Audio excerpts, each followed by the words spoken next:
नमस्कार, बहुत स्वागत है आप सभी का जी राजस्थान में। आप देख रहे हैं मेरा देश मेरा प्रदेश और मैं हूं आपके साथ कशिश। बुलेटिन की शुरुआत इस वक्त की बड़ी खबर जयपुर से। बड़ी खबर है, राजस्थान हाईकोर्ट को बम से उड़ाने की धमकी मिली है। 2 महीने के अंतराल के बाद एक बार फिर से ये धमकी मिली है। हाईकोर्ट प्रशासन को थ्रेट मेल मिला है और परिसर में सर्च अभियान चलाया जा रहा है। दिसंबर में लगातार 4 बार धमकी मिली थी और अब तक 7 बार ब्लास्ट की धमकी मिल चुकी है। बड़ी खबर इस वक्त आपको बता रहे हैं जयपुर से। राजस्थान हाईकोर्ट को बम से उड़ाने की धमकी मिली एक बार फिर से और 2 महीने के अंतराल के बाद एक बार फिर से ये बम थ्रेट मिला है। 2 महीने पहले यानी कि दिसंबर में लगातार बम की धमकियां इस तरीके से मिल रही थी और 2 महीने की शांति के बाद एक बार फिर से ये यहाँ पर बवाल मचा है।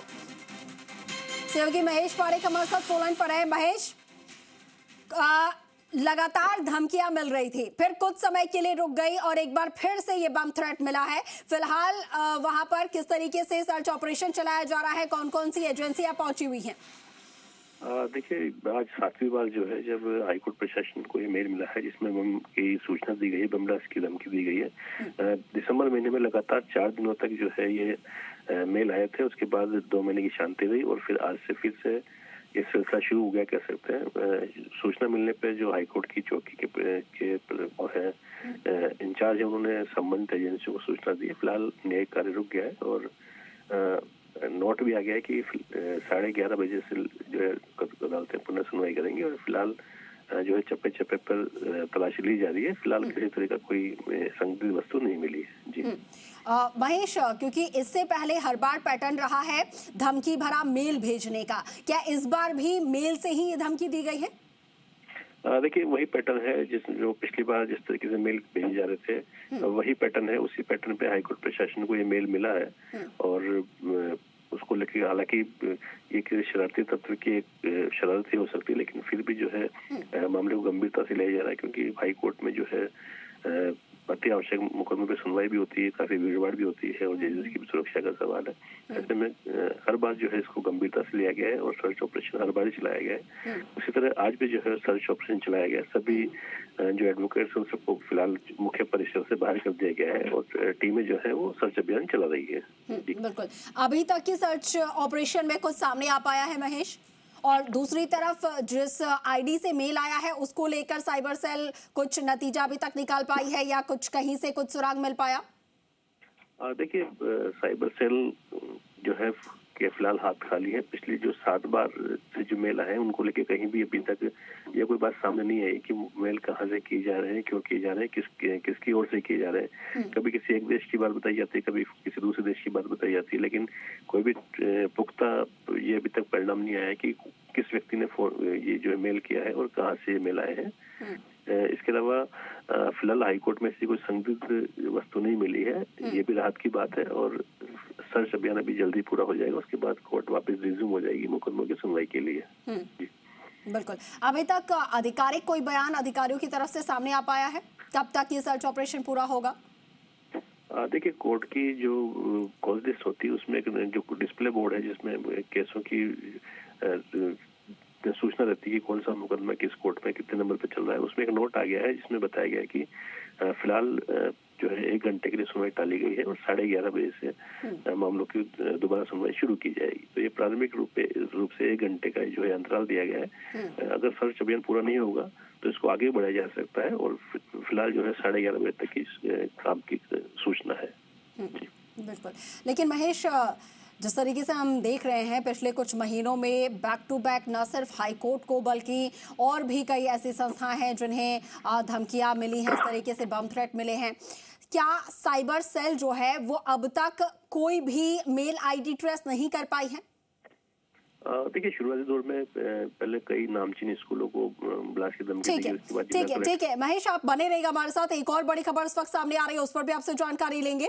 और जोधपुर से इस वक्त एक बड़ी खबर सामने आ रही है और यहाँ पर भी राजस्थान हाईकोर्ट को बम से उड़ाने की धमकी मिली है। धमकी मिलने के बाद सभी न्यायाधीशों को सूचित कर दिया गया है। रजिस्ट्रार प्रशासन ने सभी न्यायाधीशों को सूचित कर दिया है। सूचना मिलने पर सभी जजेस जो है वो सुनवाई छोड़कर चैम्बर में यहाँ पर गए हैं चैम्बर से और सभी अधिवक्ता डोम में एकत्रित हो गए हैं।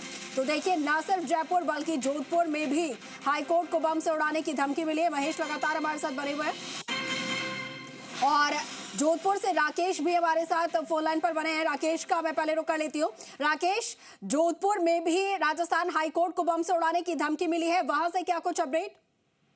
देखिए, जोधपुर की बात करें तो निश्चित रूप से जोधपुर को भी जो है थ्रेट मिला है, बम से उड़ाने की धमकी मिली। जैसे ही रजिस्ट्रार प्रशासन के पास इसकी सूचना आई, उन्होंने तत्काल प्रभाव से सभी न्यायाधीशों को इस मामले में जो है सूचित किया गया, क्योंकि राइट 10:30 बजे जो है अदालतें सुनवाई शुरू कर चुकी थी और सुनवाई जब शुरू हो चुकी थी, कोर्टें खचाखच भरी हुई थी सभी न्यायाधीशों के चैम्बर में। इस दौरान जब सूचना मिली, तत्काल प्रभाव से सभी न्यायाधीश उठकर अपने चैम्बर में चले गए हैं, क्योंकि डॉग स्क्वाड को उनको बुलाया, सुरक्षा एजेंसी अलर्ट हो गई है, तो वो अलर्ट जब तक सुरक्षा एजेंसी वहां नहीं पहुंची तब तक सुनवाई को फिलहाल स्थगित किया गया है। सभी अधिवक्ता जो है हाईकोर्ट में पैरवी करने वाले वो डॉम में एकत्र हो गए हैं। हालांकि जो सूत्रों से जानकारी मिली है कि रजिस्ट्रार प्रशासन के बाद जब सबसे पहले बम से उड़ाने की जो धमकी आई है और उन्होंने इस मामले को लेकर सभी न्यायाधीशों को सूचित किया, सभी न्यायाधीश जो है फिलहाल सुनवाई को स्थगित करने के साथ ही अपने अपने चैम्बर में चले गए हैं और सभी अधिवक्ता एकत्र हो गए हैं। हालांकि पुलिस और डॉग स्क्वाड तो कुछ ही पलों में जो है मौके पर पहुंचेगी और मौके पर पहुंचने के बाद ही जब सब कुछ जांच पड़ताल होगी, उसके बाद ये तय होगा कि सुनवाई कब शुरू होगी। बिल्कुल। राकेश, ये बम थ्रेट जो है वो कब मिला था, इसको लेकर कुछ जानकारी, समय कब का बताया जा रहा है और पुलिस प्रशासन और तमाम जो एजेंसियां हैं, बम स्क्वाड वगैरह, ये कब तक पहुंच जाएंगी? देखिए, जो है समय की जो जानकारी फिलहाल नहीं दी गई है, लेकिन जिस तरीके से सूत्रों से हवाले से बात हुई है और कुछ ऑनरेबल से भी बात हुई है, जिस तरीके से उन्हें रजिस्ट्रार प्रशासन की ओर से ये सूचना दी गई थी कि थ्रेट मिला है, तो निश्चित रूप से अभी तक समय की पुष्टि नहीं हुई कि थ्रेट कब मिला था। लेकिन सुनवाई शुरू हो चुकी थी आज की कोर्ट की, तो ऐसे में ये माना जा सकता है कि सुनवाई शुरू होने के आसपास यानी 10:30 बजे के आसपास ही थ्रेट मिला अचानक, और उसी समय से तत्काल प्रभाव से सभी न्यायाधीशों को भी इस मामले में सूचित किया गया है और उसके बाद सुरक्षा एजेंसियों को भी इसकी जानकारी दी गई। तो कुछ ही देर में डॉग स्क्वाड भी जो है राजस्थान हाईकोर्ट पहुंचेगा। एक बार डॉग स्क्वाड पूरे हाईकोर्ट परिसर का जो है मुआयना कर लेगा, उसके बाद अगर सब कुछ ठीक ठाक रहेगा तत्काल प्रभाव से वापस सुनवाई शुरू भी हो सकती है। अभी कौन कौन से अधिकारी मौके पर पहुंचे हैं राकेश? देखिए, अधिकारियों की बात करें तो अभी जो है प्राइमा फेसी जो है कुड़ी थाना पुलिस जो है वो तत्काल प्रभाव से एक चौकी ऑलरेडी हाईकोर्ट में स्थापित है, तो जो जाब्ता वहां तैनात था वो हाईकोर्ट में पहुंच चुका है, न्यायाधीशों के चैम्बर तक पहुंचे हैं वो, और जांच पड़ताल शुरू कर दी गई है। लेकिन सबसे बड़ी बात है, सुरक्षा एजेंसियां भी कुछ ही पलों में पुलिस लाइन से जो है डॉग स्क्वाड रवाना हो चुका है, तो कुछ देर में डॉग स्क्वाड भी जो है हाईकोर्ट पहुंच जाएगा और उसके बाद इस सारे चैम्बर जो न्यायाधीशों के चैम्बर है, चाहे कोर्ट रूम है, चाहे हाईकोर्ट परिसर है, तत्काल प्रभाव से सभी की जांच पड़ताल शुरू कर दी जाएगी। अभी क्या कोर्ट परिसर को खाली करवाने का काम शुरू कर दिया गया है? क्योंकि आप जानकारी दे रहे थे कि सभी जो जजेस हैं वो चैम्बर में चले गए हैं, लेकिन एहतियात के तौर पर और सर्च ऑपरेशन के लिए तो पूरे परिसर को खाली करवाना होगा। देखिए, निश्चित रूप से ये तय है कि जांच पड़ताल के लिए पूरे परिसर को खाली करवाना चाहिए, लेकिन बार बार जिस तरीके से पहले लगातार जयपुर को थ्रेट मिला, जोधपुर को आज पहली बार थ्रेट मिला है, लगातार जिस तरीके से थ्रेट मिल रहा है, सुरक्षा एजेंसियां लगातार पहले से ही जयपुर की पड़ताल कर चुकी है, तो अभी तक हालांकि बम जैसी जो है कोई वस्तु मिली नहीं है। पिछले 1-1.5 महीने से लगातार ये थ्रेट आ रहा है। अब ऐसे में सुरक्षा एजेंसियां जो है अलर्ट जरूर है, लेकिन ऐसी गंभीरता दिखाई नहीं दे रही है जिस तरीके से सूचनाएं। हालांकि तत्काल प्रभाव से इसको गंभीरता से लिया जरूर गया है। तत्काल प्रभाव से न्यायाधीश भी अपने चैम्बर में चले गए, अधिवक्ता भी सारे जो है फिलहाल डॉम में एकत्र हो गए। सुरक्षा एजेंसियां जब मौके पर पहुंचेगी, वो वहां के जो स्थिति मौका स्थिति देखने के बाद ये तय होगा कि परिसर को खाली करवाया जाएगा या नहीं करवाया जाएगा। लेकिन फिलहाल जो है सभी को अलर्ट कर दिया गया है इसके मामले में।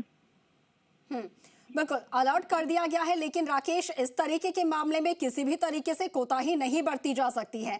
अगर ये फेक थ्रेट भी है तब भी पूरे सतर्कता के साथ में, पूरे अलर्टनेस के साथ में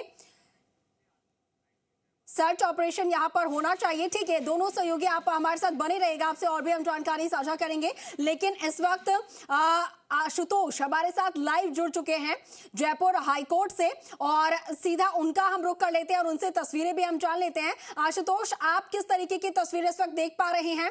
क्योंकि जयपुर में तो पूरा कोर्ट परिसर खाली करवा दिया गया है, क्या सर्च ऑपरेशन पूरा हो गया है अभी तक? देखिए बिल्कुल डॉग स्क्वाड की जो टीमें हैं, एटीएस की जो टीम है इस वक्त हाईकोर्ट परिसर के अंदर गई हैं और आप देखेंगे तमाम जो सीनियर एडवोकेट्स हैं, पूरे एडवोकेट्स हैं वो बाहर आ चुके हैं, क्योंकि पहले सूचित किया गया, एक अलर्ट जारी किया गया कि इस तरीके का जो थ्रेट है ना सिर्फ वो जयपुर के अंदर बल्कि जोधपुर में भी सामने निकल के आया है। और एक 2 महीने का ब्रेक लगता है और 2 महीने के अंतराल के बाद में लगातार आप देखेंगे कि पिछले दिसंबर में बैक टू बैक लगातार 4 दिन इस तरह की जो थ्रेट्स थे वो सामने निकल के आए थे। अब जो तमाम एडवोकेट्स हैं आप देखेंगे, मेरे दूसरी तरफ भी आप देख सकते हैं एम्बुलेंस है वो भी यहाँ पहुँच चुकी है और तमाम जो एडवोकेट्स हैं वो अपने अपने चैम्बर से बाहर आ चुके हैं। अभी फ़िलहाल किसी भी तरीके का कोई जो कामकाज है वो कोर्ट में इस वक्त नहीं हो रहा है। एटीएस की जो टीमें हैं वो मौके पर पहुँच चुकी हैं। अब एडवोकेट्स इस पूरे घटनाक्रम को किस तरीके से ले रहे हैं, इस तरीके के थ्रेट्स जो सामने निकल के आते हैं उसको कैसे लेते हैं। सर, ये बार बार इस तरीके के जो थ्रेट्स हैं वो सामने निकल के आते हैं, ये वो जगह है जहाँ से एक आस होती है उस व्यक्ति को कि यहाँ से मुझे जस्टिस मिलेगा, लेकिन यहाँ का जब काम प्रभावित होता है कुछ ऐसे लोगों की वजह से, ये आप लोगों को कितनी बड़ी दिक्कत खड़ी करता है बार बार? नहीं, ये दिक्कत तो बार बार करता है और ये तो पहली बार ऐसा हो रहा है कि लास्ट 2-3 महीने में 7-8 बार थ्रेट्स आ गई हैं। तो कहीं ना कहीं स्टेट मशीनरी का मैं वर्ड फेलियर यूज़ नहीं करूँगा, बट उसको थोड़ा सा और इसको सीरियसनेस पे लेना पड़ेगा, क्योंकि आप ये देखिए कि कार्य जैसे ही चालू होता है ये थ्रेट आती है और मतलब लगभग आधा दिन जो है, क्योंकि एक प्रोटोकॉल है, कोई भी इसको लाइटली नहीं ले सकता कि 6 बार फर्जी निकला है तो अब भी फर्जी होगा। तो वो सब जजेस एक जगह जा कर के बैठते हैं, सारे अधिवक्ता स्टाफ बाहर आता है, फिर वो पूरा रिज्यूम होती है कोर्ट्स आफ्टर लंच, तो काम तो पूरे तरह से सफ़र करता ही है। तो इसलिए मेरा मानना है इसकी और थोड़ी सीरियसनेस, और या जो अंदर चेकिंग करके जब अधिवक्ताओं जैसे सुप्रीम कोर्ट के अंदर होता है कि फ्रिस्किंग होकर के ही सब अंदर जाते हैं, तो संभावना इस थ्रेट की कम होगी कि जब सब चीज़ चेक हो रही है तो मेरा लगता है वहाँ इसको सिक्योरिटी को कोर्ट्स को बढ़ानी पड़ेगी। स्टेट को ऐसा नज़र आता है कि हाईकोर्ट का जो परिसर है इसके तमाम जो चेकिंग एंट्री पॉइंट जितने भी हैं वो उतने सिक्योर हैं या होने चाहिए? नहीं, एंट्री पॉइंट्स पे सिक्योरिटी तो है ही नहीं, मतलब और की तो बात हो जब सिक्योरिटी हो, क्योंकि आज भी कोई ना तो अधिवक्ताओं की फ्रिस्किंग होती है, ना जो फाइल्स आ रही हैं उनकी प्रॉपर चेकिंग होती है। तो कोई भी बॉम्ब लाएगा वो बैग में लाएगा या जो भी होता है, तो वो फ्रिस्किंग प्रॉपर हो। और भी कोर्ट्स हैं, और सुप्रीम कोर्ट का इसलिए उदाहरण दे रहा हूँ कि वहाँ कोई भी अधिवक्ता हो, सबका एक प्रोसेस है घुसने का, उनका कार्ड होता है, उनकी चेकिंग होती है और मेटल डिटेक्टर से चेकिंग होती है और फिर ही वो अंदर जाते हैं। तो वो और उसको करने में बहुत ज़्यादा मुझे नहीं लगता जितनी कॉस्ट इसकी बार बार चेकिंग में लगा रहे हैं। वन टाइम कॉस्ट है कि आप 4 दरवाज़ों पे प्रॉपरली गार्डेड करके मेटल डिटेक्टर्स लगा करके और सिक्योरिटी को अगर उस तरह से एनहांस करेंगे तो ये जो संभावनाएं हैं इसकी ये कमी आएगी इसमें। देखिए, ये बहुत ज़रूरी मुद्दा है कि तमाम जो एंट्री पॉइंट्स हैं वहाँ किसी भी तरह की चेकिंग जो है वो हाईकोर्ट परिसर में नहीं है। और इस समय आप सीधी तस्वीरें आप देखेंगे कि हाईकोर्ट का जो मुख्य परिसर है इस समय तमाम जो सीनियर एडवोकेट्स की बात की जाए, दूसरे एडवोकेट्स की बात की जाए, एक आम सा दिन चल रहा था सुबह से जब शुरुआत हुई थी, लेकिन अचानक से एक ईमेल आया और हड़कंप जैसी स्थिति देखने को मिली थी। लेकिन अभी तक ये तमाम जो इस तरीके के ईमेल भेजने वाले जो ऐसे संदिग्ध लोग हैं, अभी तक किसी भी व्यक्ति का जो नाम है वो अभी तक सामने नहीं आया है। जांच एजेंसियों की बात करें तो अभी तक बहुत ज़्यादा इस बारे में चीज़ें सामने नहीं रखी गई हैं कि किस तरह की फाइंडिंग्स जो हैं वो अभी तक सामने आई हो।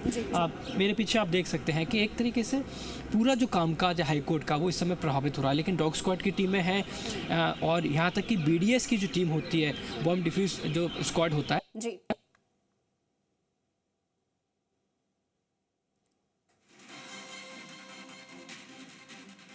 बिल्कुल, तो देखिए लगातार ये एक्सक्लूसिव तस्वीरें आपको दिखा रहे हैं मौके से, किस तरीके से डॉग स्क्वाड, इसके साथ ही बीडीएस और तमाम जो एजेंसियां हैं वो मौके पर पहुंची हुई हैं। लगातार यहां पर सर्च अभियान चलाया जा रहा है, चप्पे चप्पे पर सर्च ऑपरेशन यहां पर चल रहा है।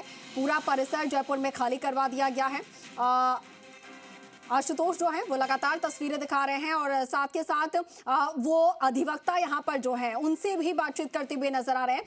आशुतोष, देखिए जब 2 महीने पहले की हम बात कर रहे हैं, जब back to back bomb threats मिल रहे थे, तब अधिवक्ताओं में बहुत ज़्यादा गुस्सा था, क्योंकि जैसा कि हम लगातार बता ही रहे हैं कि उनका जो कामकाज है वो पूरी तरीके से ठप पड़ा रहता है।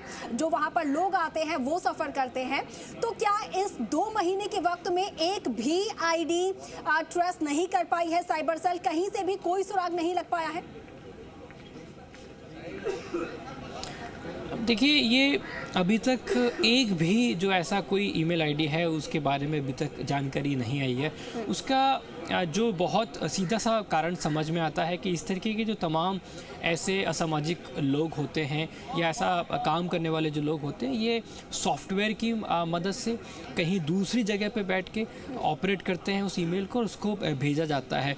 रियल ईमेल आईडी वो होती नहीं, फेक ईमेल आईडी के जरिए उसको भेजा जाता है, जिसको ट्रेस करना बहुत मुश्किल होता है। लेकिन ये अपने आप में तमाम जांच एजेंसियों के लिए, एटीएस की बात करें, एनआईए की बात कर लें, जो गुर्गे हैं उनको भी तो पकड़ कर लाते हैं, वो भी तो अपनी फेक आईडीज बनाकर वहां पर फरारी काट रहे होते हैं। जब हम अपने इतने सूत्र लगाकर फॉरेन कंट्री से बदमाशों को और गैंगस्टर्स को, उनके गुर्गों को पकड़ कर ला सकते हैं, तो फिर आईडी ट्रेस करने के लिए भी तो हमें कहीं ना कहीं से तरीका निकालना पड़ेगा, जब इस तरीके के गंभीर मामले लगातार सामने आ रहे हैं। देखिए, ये बहुत बड़ा एक तरीके से चैलेंज है और आने वाले दिनों में ये चैलेंज बढ़ता हुआ नज़र आ सकता है कि टेक्निकली आईटी के तौर पे, साइबर सिक्योरिटी के तौर पे हम कितने सिक्योर हैं।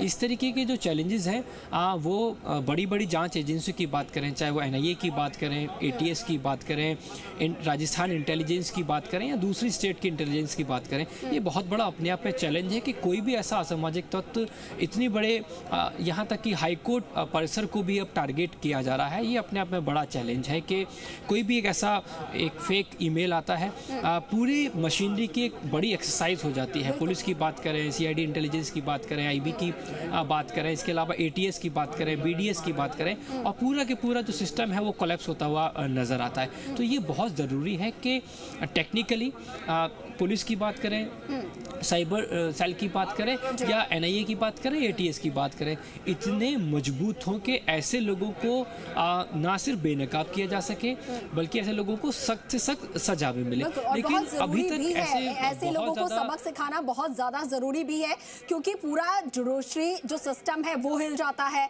लोगों में दहशत फैल जाती है, पूरा सिस्टम, जैसा कि आप बोल रहे हैं कि पूरे सिस्टम की परेड हो जाती है, हर किसी को परेशानी होती है और दहशत फैलती है वो अलग से।